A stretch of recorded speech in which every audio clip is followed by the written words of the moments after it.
Under heavy rain, sellers and fishmongers in Labuan Fish Market in Banten province struggled this week to return to normal life after a tsunami devastated the region.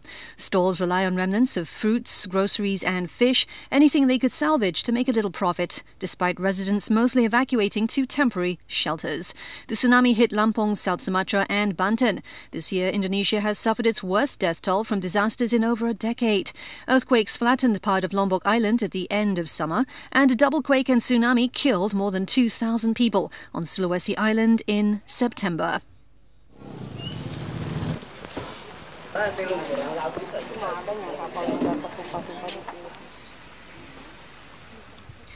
An 8-year-old Guatemalan migrant boy died this week after being detained by U.S. border agents. U.S. Customs and Border Protection CBP said in a statement, the second migrant child this month to die in U.S. detention. Earlier in December, 7-year-old Jacqueline Cal, also from Guatemala, died after being detained along with her father by U.S. border agents in a remote part of New Mexico. The Trump administration has tried to deter people from crossing the border between ports of entry illegally to seek asylum, while at the same time restricting legal access to official ports of entry. That has created a months-long wait for asylum applicants, including those who came as part of a large caravan of Central Americans this year. A Mexican governor and her senator husband were killed this week in a helicopter crash near the city of Puebla in central Mexico, the government said, just days after she had taken office following a bitterly contested election. Martha Erica Alonso, a senior opposition figure and governor of the state of Puebla, died with Rafael Moreno, a senator and former Puebla governor, when their Augusta helicopter came down shortly after takeoff. Security Minister Alfonso Durazo said the privately owned helicopter was bound for Mexico City and crashed after suffering an unspecified failure in the town of Santa Maria Coronango, about 3 nautical miles from Puebla Airport.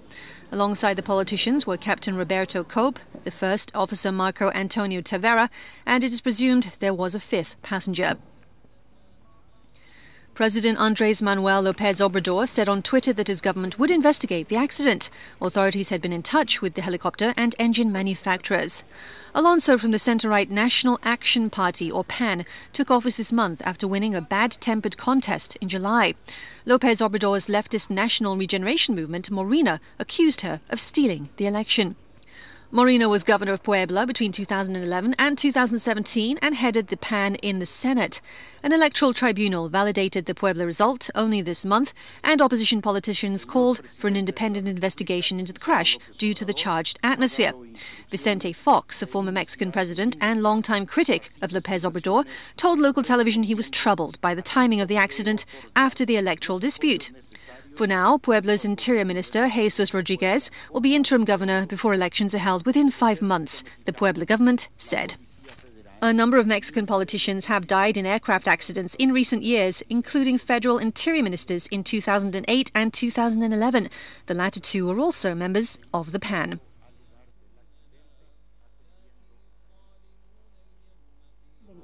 De que juntos, en el 2019, sabremos trabajar en unidad para que tú y tu familia. A delegation from the Laos Foreign Ministry arrived in Pyongyang last week, North Korea's state media reported. The video provided by North Korea's official news agency KCNA, which Reuters cannot independently verify, showed the delegation, led by Vice Foreign Minister Kampao Ernsthavand, arriving at Pyongyang International Airport. The footage also showed the delegation being greeted by North Korean Foreign Ministry officials and Laos embassy members. KCNA did not elaborate on details, including the purpose of the visit.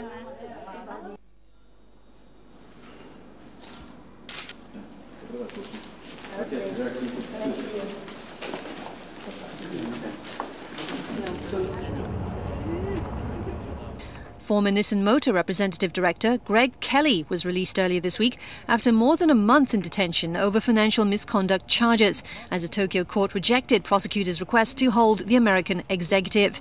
Kelly left the Tokyo detention center with his lawyer Yoichi Kitamura in a taxi, a Reuters witness said. There was no answer at the lawyer's office in a request for comment on Kelly's release. The Tokyo District Court ruled earlier in the evening that Kelly be freed, while Carlos Ghosn, the automaker's ousted chairman, remains in custody. Kelly paid 70 million yen, or $640,000 bail in cash, the court said.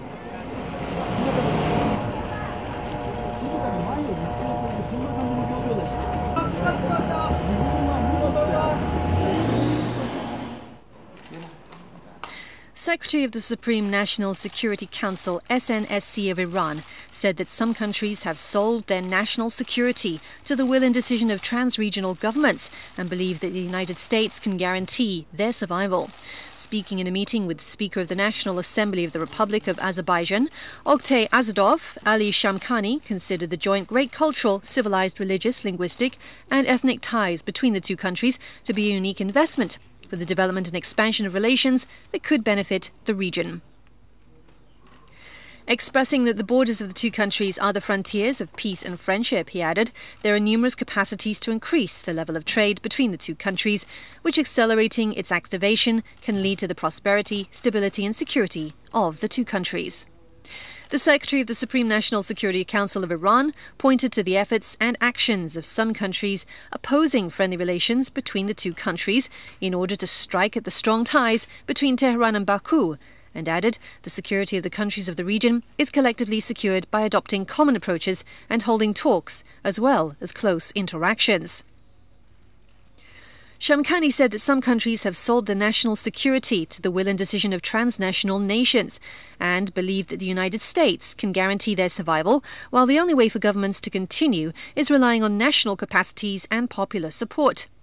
Asadov, who travelled to Iran at the head of a parliamentary delegation in this meeting, called the talks with the Iranian authorities effective and said the Republic of Azerbaijan is keen to increase all-round exchanges and cooperation between the two countries and welcomes the initiatives and suggestions presented.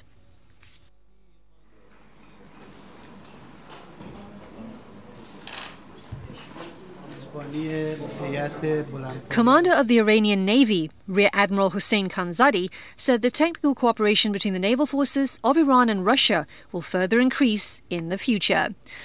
Khanzadi made the remarks on the sidelines of his meeting with Deputy Chief of the Russian Army General Staff, Vice Admiral Igor Osipov, this week, which was held at Iranian Navy's Tehran headquarters. Khanzadi reiterated that the two sides conferred on the issues of mutual interest and the expansion of bilateral ties. Iranian and Russian naval authorities held talks on the two geopolitical areas of the Caspian Sea and the Southern Fleet in the Persian Gulf. The talks focused mostly on interactions at sea, in operational, technical and educational areas, exchange of squadrons, Navy drills and practices, and counteraction against piracy.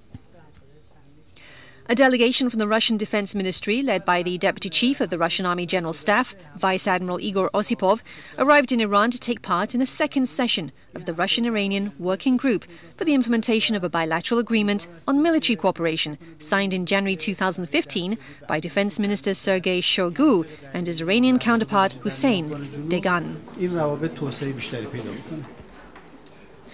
Senior Chinese and Pakistani diplomats have discussed new changes to the situation in Afghanistan, China's foreign ministry said, amid plans by the United States to withdraw about half of the 14,000 US troops based in the country. US officials have told Reuters that President Donald Trump has issued verbal orders to plan for a drawdown of close to 7,000 US troops. The White House and the Pentagon have not yet commented publicly. China, a close ally of Pakistan, has been deepening its economic and political ties with Kabul and is using its influence to try to bring the two uneasy neighbours closer. Meeting in Beijing, the Chinese government's top diplomat, State Councillor Wang Yi, and Pakistani Foreign Minister Shah Mahmood Qureshi had a deep discussion about new changes to the situation in Afghanistan and reached a broad consensus, China's foreign ministry said. There was no direct mention of the planned U.S. troop drawdown.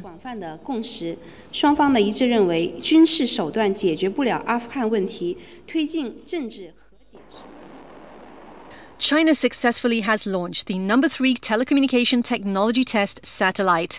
The satellite was launched at 53 minutes past midnight Beijing time by a Long March 3C carrier rocket from the Xichang Satellite Launch Center in southwest China's Sichuan province. The satellite was developed and produced by the China Aerospace Science and Technology Corporation.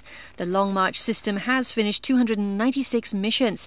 According to Wu Weiqi, deputy director of the center, they'll take on more launch missions in 2019. Wu said just now they had launched the No. 3 telecommunication technology test satellite into its pre-selected orbit by Long March 3C carrier rocket. This is the final mission of Xichang Satellite Launch Center for 2018. They said they had at least 15 or more launch missions next year.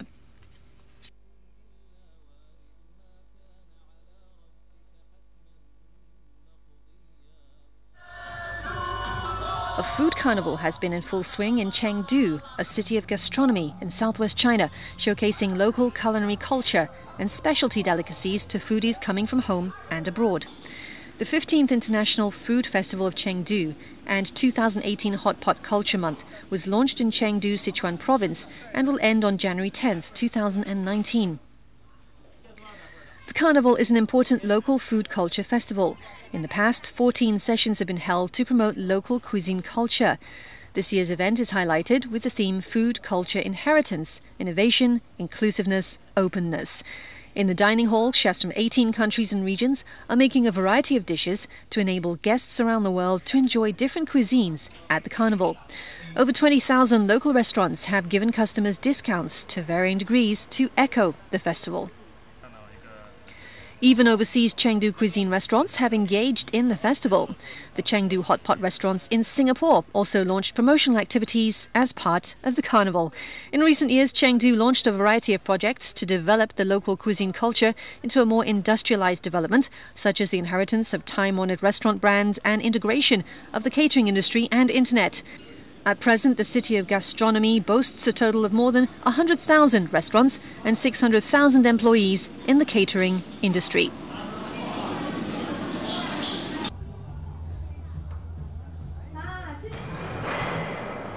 The first underwater rail tunnel crossing the Songhua River in northeast China's Heilongjiang province was completed this week after over 6 months of construction.